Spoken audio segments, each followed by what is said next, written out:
911, what's the emergency? Someone's come up here and beat these people. They're about dead. I'm sorry? Okay, you're saying they were assaulted? Yes, someone's got them. They're bleeding, laying in the yard, bleeding to death. I need help. Oh, my. Well, this one over here got her neck cut. Okay, all right. Okay, everybody stand over here by the cars, because right now this is now a crime scene. My 25-year career as a law enforcement officer, I've never seen anything to that magnitude. That was probably one of the most horrific things I'd ever seen. Just when they thought it couldn't get worse, another crime scene with 2 more victims took the horror to an unimaginable level. There's blood on the floor. It's a guy. He's been beat. Got another body down here.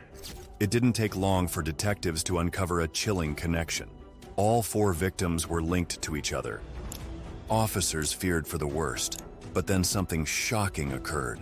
One of the 4 victims survived and held the key to solve this entire case right away. Who is the person that did this to you? Can you write his name down?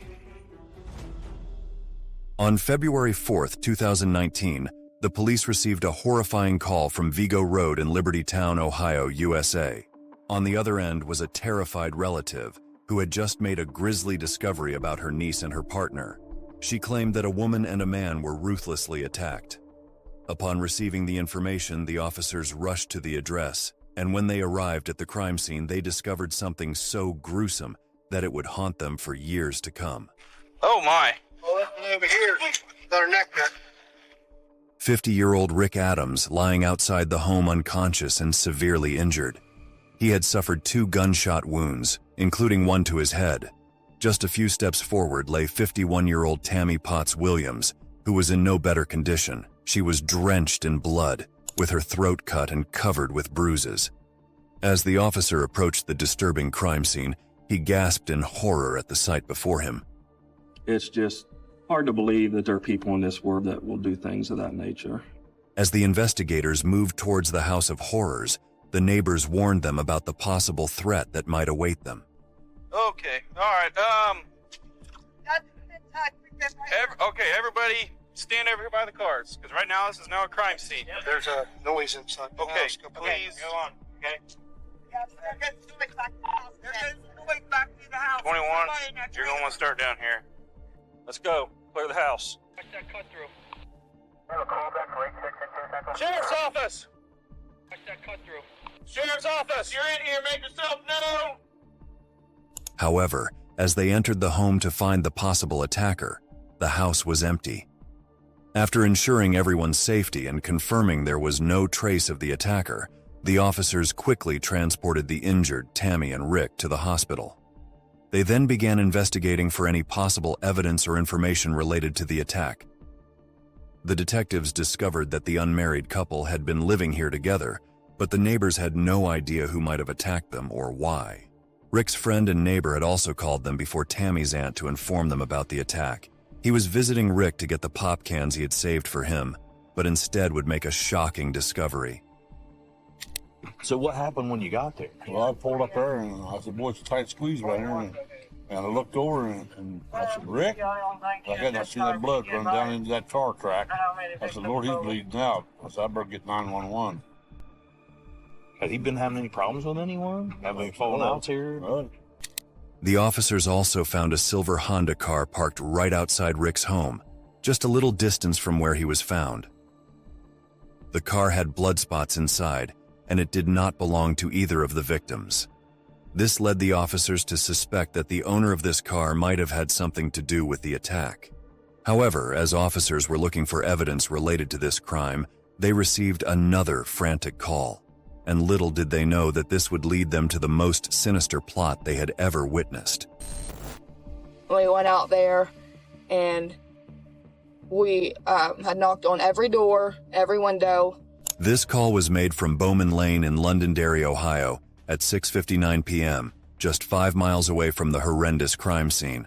The caller, 18-year-old Lauren Potts, was worried sick for her mother's safety, as she claimed that there was a body in her mother's house.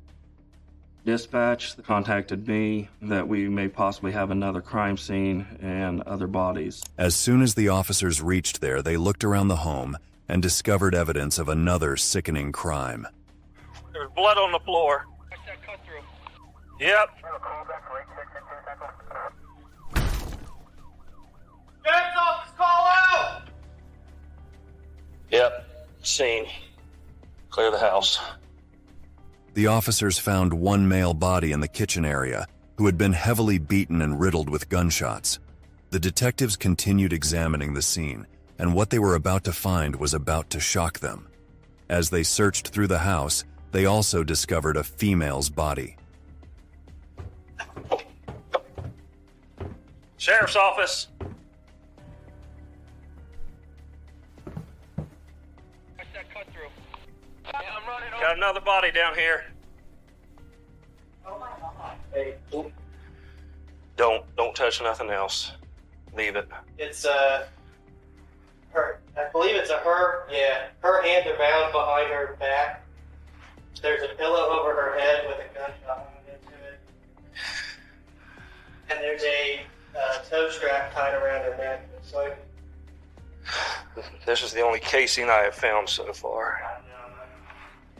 This woman was found partially undressed and possibly assaulted. Her hands were tied behind her back with zip ties, and she had also suffered gunshot wounds.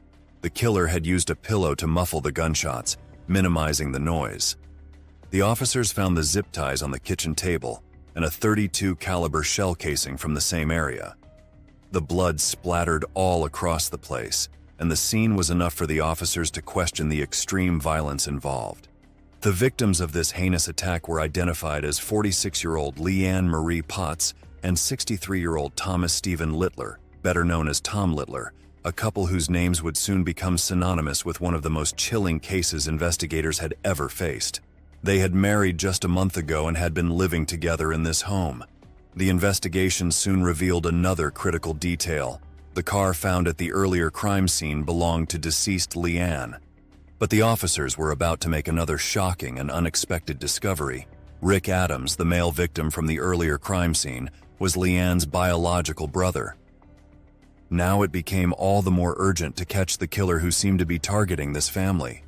But little did the detectives know, the truth behind these murders would unravel a connection far more shocking than they could have imagined. For the primary information, they turned to the person who might have known most details about the case, Leanne's daughter, Loren, who had made the call and was deeply shaken by the incident. When will we get updates? As soon as we can. Now your mom lived here, right? Yeah. That's Leanne? Yep.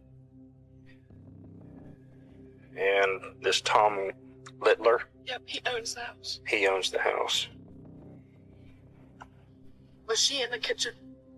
No. Was it her? No. Was she in there? Yes. I'm not gonna lie to you, yes. She's not. Who else was in there? What does it look like? I believe the other one's Tom.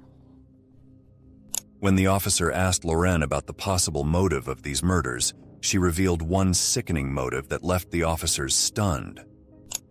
Do you know anybody that would want to harm anyone? Any of these people? No. My aunt and my uncle, they're quiet. I mean, they... Is that the ones over there? Yeah. Okay.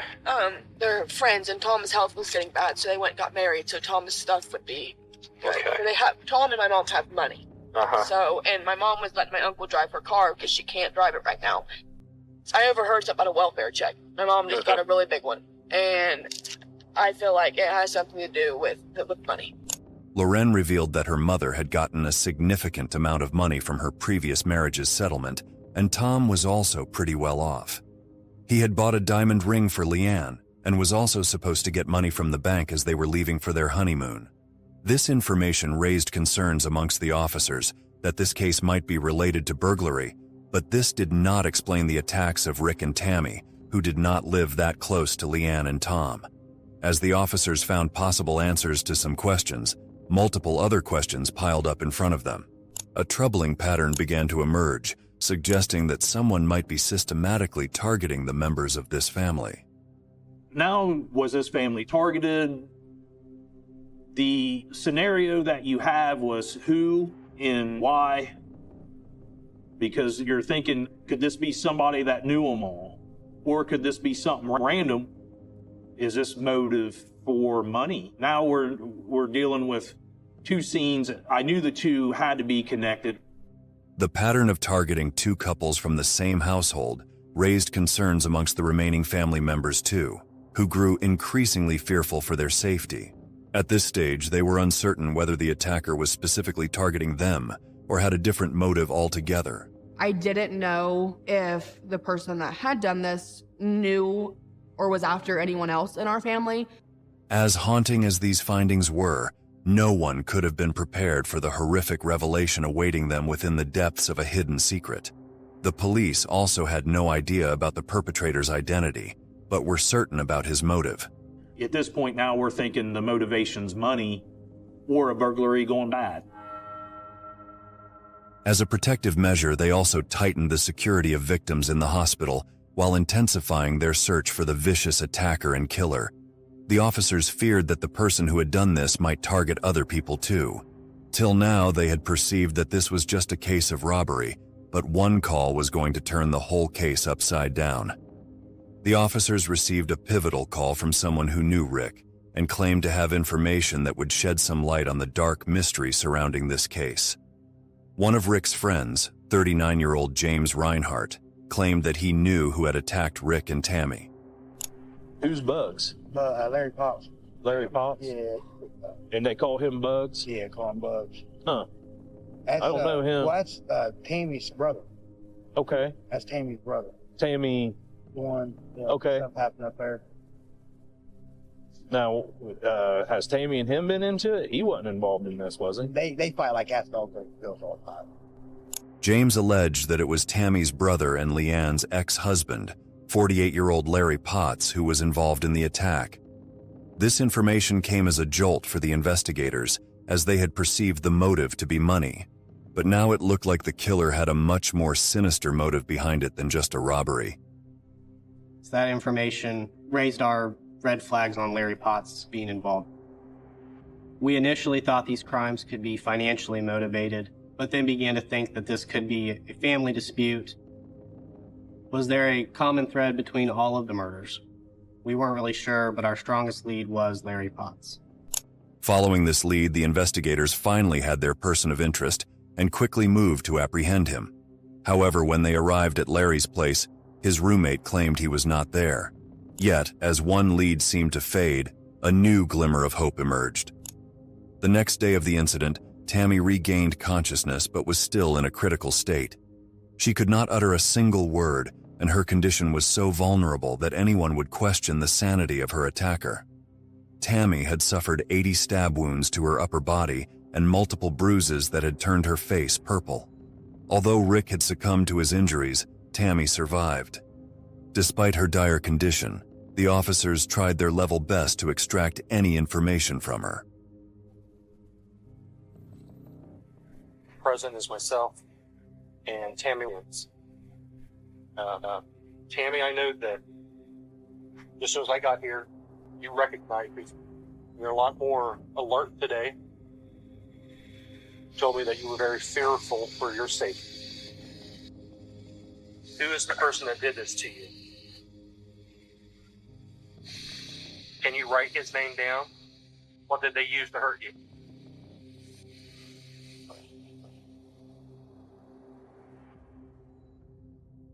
As they asked her about the details, she struggled to reveal any information and was unable to even write. Tammy was too traumatized to reveal anything, and seeing her condition, the officers decided not to press her further. Even though they could not get any information from Tammy and Larry was still missing, the officers decided to canvass the area around the crime scenes. As they proceeded further, their efforts soon paid off with a significant breakthrough. They discovered a crucial piece of evidence that could help them identify the killer. We found one camera that was facing the road right on the lane of Thomas and Leanne's residence, and we found another camera facing the road in between Tammy and Rick's. Upon learning about the surveillance camera in the neighborhood, the detectives interviewed the neighbors in the hope that they might have seen something that could be useful for the case. When the officers interviewed them, the neighbors indeed revealed shocking information, as they had witnessed something that could leave the case wide open. You were telling me you saw what looked like Tom's wife's car first? About 3 o'clock, somewhere in there. What looked like her car is a little silverish. This was Leanne's car? Yes. Okay. I think it was a Honda. I think it was a little grayish Honda. And then it wasn't 15 minutes later again, I reckon. Here comes that other little gray car and had the front hood cocked on it. It come out straight, you know, driving straight out. I mean, it was a flying. And up the road it went. And like I said, it looked like the hood come up on it. Time it topped the hill, the hood was a bouncing up and down. Okay. But they just kept it going. The CCTV footage revealed an unidentified car chasing Rick's car. The chaser's car's hood was open, and it seemed like Rick was trying to escape. Although this lead seemed crucial, it ultimately proved futile, leaving the officers with nothing but another dead end. When we first saw the footage, it made this puzzle way worse. You couldn't see the actual drivers of either vehicle. You could tell with certainty the vehicles, but you couldn't see through the windows. However, the officers got a spark of hope when they received a tip from someone that Larry had returned home. Without wasting a moment, officers responded to his home, determined that they would not miss him again. Larry Potts! Sheriff's Office! Larry! Larry already had active warrants against him for unrelated offenses, and he was apprehended on those charges. Throughout the arrest, he remained calm and composed like no other. Lay down. I mean, like lay across the You're now in his custody. Okay. Whatever he tells you to do. Thank you. Nothing on under this. Yeah, I know. If that's what you want to do, that's fine. I don't have problems with that. After his arrest, the investigation took a dramatic turn as a damning narrative emerged, pointing to him as their prime suspect. For the first time in the case, officers uncovered physical evidence that appeared to tie someone directly to the murders. Inside his car, they discovered 2 knives, both stained with blood. This chilling discovery seemed to bring detectives closer to unraveling the truth behind the gruesome killings. So obviously now we're seeing all this intertwining together, trying to put this puzzle back together. Larry was definitely a prime suspect, and thinking, wow, is this your guy? After taking Larry into custody, he was immediately sent for an interrogation, but what he revealed next left them bewildered. As soon as Larry settled in the interrogation room, the officer began questioning him. The detective asked him about his marriage with Leanne Potts, and how he replied to this question left them shocked. You're married to Leanne, is that correct? How long have you guys married? 26 years. How long you guys been split up now? You got divorced in a way? Larry, his voice trembling with emotion, tearfully recounted his marriage to Leanne to the officer. When he was asked how he got to know about the incident and his sister, he answered the questions and showed genuine concern as a brother. He told you about what happened. I was on my way back and I was on 671. And then when I was coming out of there, Christina, the neighbor, she called me, just going crazy. Something about Tammy and Rick was underneath the trailer. Okay. And they were coming. She said the ball was coming, but they had to call the squad. Okay. And it wasn't making sense, Like, well, then she told me that my sister was hurt. Then I got a little bit more. A little more rush. You know what I'm saying? So I left her. Larry claimed he did not attack any of the victims and denied all the allegations. As the interrogation continued, the officer asked him about the car that had been spotted on the CCTV, and his reply left the officers in disbelief. He stated that this car belonged to someone known to the victims. Anyone drive a little gray car with a messed up hood that you know? Just a hood? Yeah, but sheets about comes up, comes off. You or Jimmy Reinhardt. He's in one end, it's got a little silver car. Larry implicated Rick's friend James Reinhardt as the owner of the car seen on the CCTV. James had already called earlier to inform the officers about his suspicion of Larry. This accusation added another layer of complexity to the case. Despite this, they did not believe Larry's innocence and remained skeptical about him due to the knives found in his car. Now the police had two suspects, each accusing the other, leading to a tangled investigation. Having compelling evidence against Larry, they took him into custody and pressed forward with the investigation. While the investigation was still underway, the police stumbled upon other jarring evidence. A group of people foraging for mushrooms had discovered Leanne's handbag on the hill.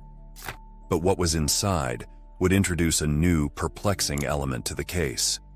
We were mushroom hunting up the street up here by the horse feed. Okay. We came across a purse. So we kind of went through it, see what, kind of thought it was odd. There was a purse there. Went through it. It was in a sack, and like a plastic sack. Okay. Went through the sack, seen the purse, noticed at the bottom of the sack was a gun. So we were way back in the woods.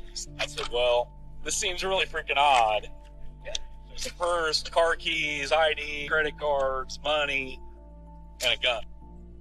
The officers went ahead and searched the wooded area along with the individuals who had reported them about their findings. They combed through the area where her handbag was found, and they also found a knife at that spot.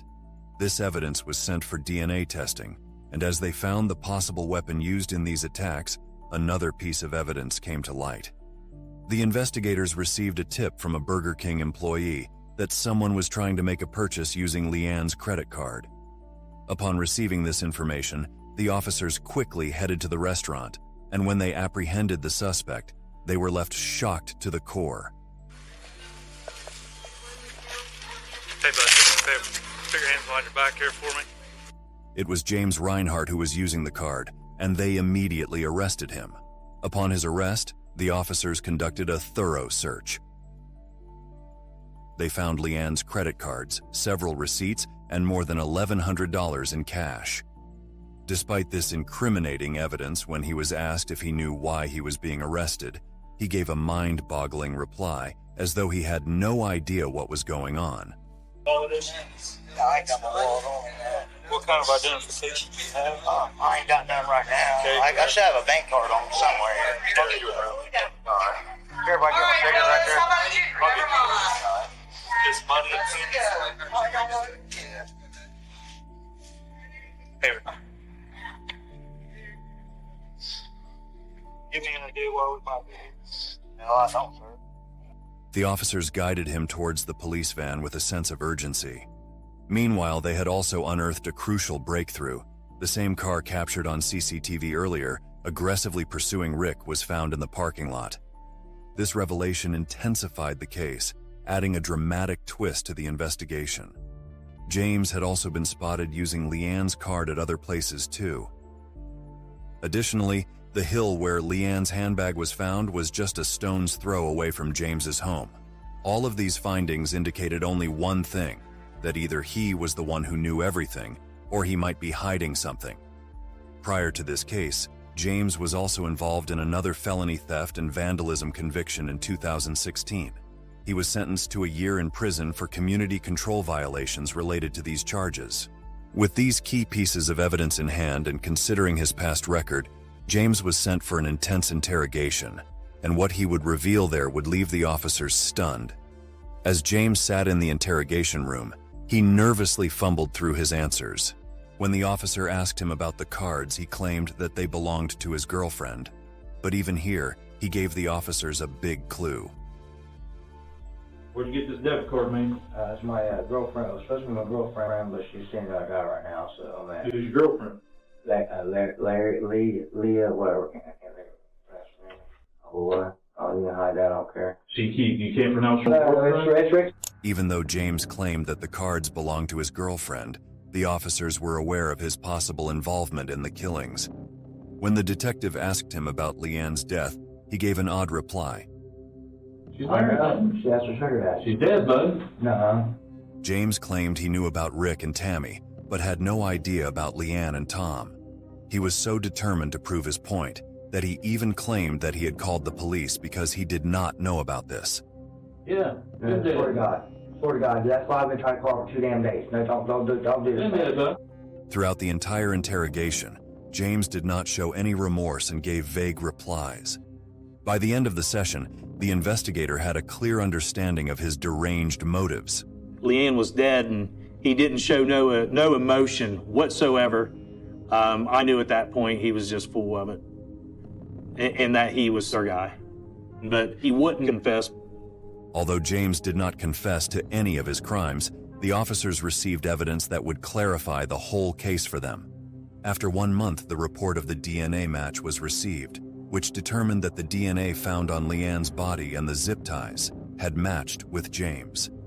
He was also captured on CCTV of a gas station nearby, from where he had bought the similar ties found on Leanne's hands, further implicating him in the crime.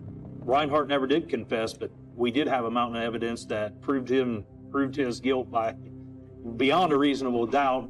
After all of the evidence was against James, and on the basis of that he was charged with 3 murders, 1 attempted murder, and faced 16 other serious felony counts, including aggravated murder, kidnapping, and... After this, James Reinhardt's trial was set to begin in October 2020, but he accepted a plea deal 1 month before on September 23, 2020. He pleaded guilty to 3 counts of aggravated murder and 1 count of attempted murder. This plea deal resulted in the dismissal of the remaining 16 felony counts, including a count of... The defense also argued that James did not assault Leanne. They both had a consensual relationship. However, this was never proven. This plea deal allowed for a resolution to the case without the need for a lengthy trial, and on September 30th, 2020, James was sentenced to 35 years of life in prison before becoming eligible for parole. He was also ordered to pay for the victim's funeral costs and unauthorized purchases made with Leanne's credit card, which totaled $5,936.75. James Reinhardt, now 44, is imprisoned at the London Correctional Institution in Union Township, Madison County. He will be eligible for his first parole hearing in September 2054. Although James never confessed the reason behind his vile conduct of killing 3 people, the police suspect that money may have been the motive. With all the evidence that we had, I believe that Jimmy was the devil. Jimmy also heard rumors about all this money, went into the Littler home. He raped and shot and killed Leanne Potts. Thomas Littler walks in and gets shot in the kitchen, and Rick walks in and seeing the altercation, and Rick tries to make it out the door to his car. Jimmy gives chase. They get in the driveway. I think Rick gets out of it, exits his vehicle. Jimmy approaches him and shoots him in the head. Tammy Williams is hearing a commotion. As she comes out the door, she's seeing whatever the altercation between Jimmy and Rick's going on, and then he attacks her, cut her throat, beat her, stabbed her, and left her for dead. The detectives never disclosed the exact details of how Leanne, Tom, and Rick were killed, but sheriff's reports indicated a handgun and knife being used in the attacks. Despite the lack of evidence initially, and the emergence of multiple twists, the investigators were able to apprehend the perpetrator. Anyone who had committed a crime that was as violent and as brutal as these crimes were, it was top priority to get them off the streets and stop them from hurting anyone else. In the immediate aftermath of the case, Tammy made a full recovery from her injuries after spending 51 days in the Ohio Health Grant Medical Center. She expressed how viciously James had attacked her and how difficult it was for her to comprehend everything. Tammy still misses all of her loved ones. I had over 80 stab wounds, and he cut my carotid artery right here. That's the last thing I remember until I woke up in Grant Hospital. It wasn't real to me. This hole in my heart has got to be fixed. I've got to understand, because all I do is think about him and Leanne. Although Leanne's ex-husband, Larry Potts, had nothing to do with these murders and attacks, he was arrested by the Vinton County Sheriff's Office on unrelated charges of child child assault and drug possession. He was accused of possibly assaulting one or more children he was supposed to be watching. During the arrest, deputies found drugs and a crystal substance in his vehicle. He was charged with assault, endangering children, failure to comply with police orders, obstructing official business, and possession of drugs. Even during his divorce from Leanne, allegations of domestic violence and child abuse surfaced, leading to Leanne being granted full custody of their children in 2016 after a lengthy process. Leanne's daughters still mourn the loss of their mother, uncle, and stepdad. Her daughter, Alexis Potts, expressed how she had found peace when she talked to her mother through angelic energy. When Mom passed away, I met up with one of my friends who connects with angels, and he's like, I see a bright color of blue, and I was like, it's her, you know, because blue, the ocean, the way that she dresses, and he was just describing her to a T, and I got cold chills all over my body, and I knew that she was there. And then he just started talking about like past memories with her and stuff like that, and he said that she just wants you to know that she is so proud of you and loves you so much. And I felt that so deeply, you know, that was something that I needed to hear. And I just connected with her, and, he just kept saying it over and over again, and that was the closure that I needed. Meanwhile, her other daughter, Loren, reflects on how she misses her mother's relationship with her granddaughter, who still asks about her. She wants her mother's lasting legacy to be known for how strong she was. She's 7 now, and she still talks about her mama. And still remembers her really, really a lot, remembers her a lot. Tammy had to endure the pain of 80 stab wounds before making a full recovery physically. However, her emotional scars could never be treated, and she will forever have to endure the loss of her loved ones. I just want everyone to know how great Rick was, and Leanne and Tom, and that bastard's in jail. He can no longer interfere with anything about us, and that's a wonderful thing. I'm trying to put all this in place and get to the grief counseling so that I can sort this out. Because I don't know how else to do this. Leanne and Tom had been married just 1 month before and were planning for a holiday, but those dreams would forever be dreams now. The officers involved in the case described it as one of the toughest cases of their careers. Despite the difficulties, they were determined to leave no stone unturned in their quest for justice for the victims' families. The biggest mystery of this case, putting it together for a whodunit or for what it was, is you had 3 victims that were all intertwined, with a 4th victim left for dead that was also intertwined. That figuring out the motive and figuring out the why, there was a lot of moving parts on this case. This was an awful brutal and violent scene. You want to get resolved for the family. You want to get peace for that family and knowing what happened to their loved one. This case highlighted the darkest extremes of human nature, revealing how far people will go for money and self-preservation. It demonstrated that some individuals can be so driven by greed and self-interest that they'll commit ruthless, cold-blooded murder without a second thought. With this, we ask you, do you think the police's theory explains the actual motive, or was there something more sinister left behind? How do you think James had planned to get away with his evil deeds? Let us know your thoughts in the comments section below. Also, do not forget to like, share, and subscribe to our channel as we bring you more interesting true crime cases. If there is any particular case that you would like us to cover, please leave your suggestions in the comments section. Your suggestions are important to us. Till then,